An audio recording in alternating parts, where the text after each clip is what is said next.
Doctor எனக்கு பல்ல எடுத்து ரொம்ப வருஷம் ஆச்சு, எலும்பு ரொம்ப தின்னா இருக்கு, அதுல இம்ப்ளான்டே பண்ண முடியாது அப்படின்னு டாக்டர் சொல்றாரு. என்ன டாக்டர் நான் பண்றது? எஸ் டெஃபினெட்லி பல்ல எடுத்துட்டீங்கன்னா டிஸ்யூஸ் அட்ரோஃபி அப்படின்னு சொல்லுவோம். அந்த எலும்புல இருந்து பல்ல எடுத்துட்டீங்க அப்படின்னா அந்த எலும்பு கரைய ஆரம்பிக்கும். எலும்பு அதே இடத்துல இருக்கணும் அப்படின்னா அதுல ஒரு ஹெல்தி பல் இருக்கணும், இல்ல ஒரு ஹெல்தி இம்ப்ளான்ட் இருக்கும். இப்போ இந்த ரெண்டும் இல்லைன்னா அந்த எலும்பு கரைஞ்சிரும். எலும்பு கரைஞ்சு ஒரு எக்ஸ்ட்ரீம் ஸ்டேஜ் ஒரு 15-20 வருஷம் கழிச்சு இன்னைக்கு இம்ப்ளான்ட் பண்ணணும்னா டெஃபினட்டா பண்ண முடியாதுன்னு கிடையாது. மோஸ்ட் ஆஃப் த சினாரியோஸ்ல நம்ம பண்ணலாம். எப்படி பண்ணலாம் அப்படின்னு கேட்டீங்கன்னா கிராஃப்டிங் என்ற முறையில் நம்ம பண்ணலாம். பிளாக் போன் கிராஃப்ட்னு சொல்லுவோம். நாங்க தாடையில இருந்து இன்னொரு இடத்துல இருந்து கொஞ்சம் எலும்பை கட் பண்ணி எடுத்து அதை அங்க வச்சு எலும்பை திரும்ப பில்ட் பண்ணி திரும்ப இம்ப்ளான்ட் போடலாம். ஆனா இப்ப டெக்னாலஜி அட்வான்ஸ் ஆக ஆக நாங்க ரிட்ஜ் ஸ்பிளிட்னு சொல்லுவோம். அந்த எலும்பை கொஞ்சம் ஸ்பிளிட் பண்ணி அதுல இம்ப்ளான்ட் போடுற ஒரு டெக்னிக் வச்சிருக்கோம். அது மட்டும் இல்லாம கிராஃப்டிங் இல்ல தின்னர் இம்ப்ளான்ட்ஸ் போட்டு கூட நம்ம பண்ணலாம். ஆனா இந்த மாதிரி எது பண்ணாலும் கொஞ்சம் வெயிட்டிங் பீரியட் இருக்கும். ஒரு 3 இருந்து 6 மாசம் உங்களை வெயிட் பண்ண வச்சு அதுக்கப்புறம் தான் மேல பல்லு கொடுப்போம். ரீசன் என்னன்னா ஃபுல்லா அந்த ஆர்டிபிஷியல் எலும்போ இல்ல நம்ம ஆட் பண்ற அந்த எலும்போ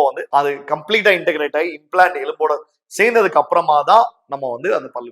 சோ கொஞ்சம் தான் எலும்பு இருக்கு, இம்ப்ளான்டே பண்ண முடியாதுன்னா கூட நம்ம அதுல டிஃபரெண்ட் டெக்னிக்ஸோ இல்ல ஒரு தின்னர் இம்ப்ளான்ட்டோ போட்டு டெஃபினட்டா நம்ம இம்ப்ளான்ட்ஸ் கொடுக்கலாம். ஒன்ஸ் அகைன் உங்களுடைய நண்பன் டாக்டர் பிரேம் அலெக்ஸ் லாரன்ஸ்.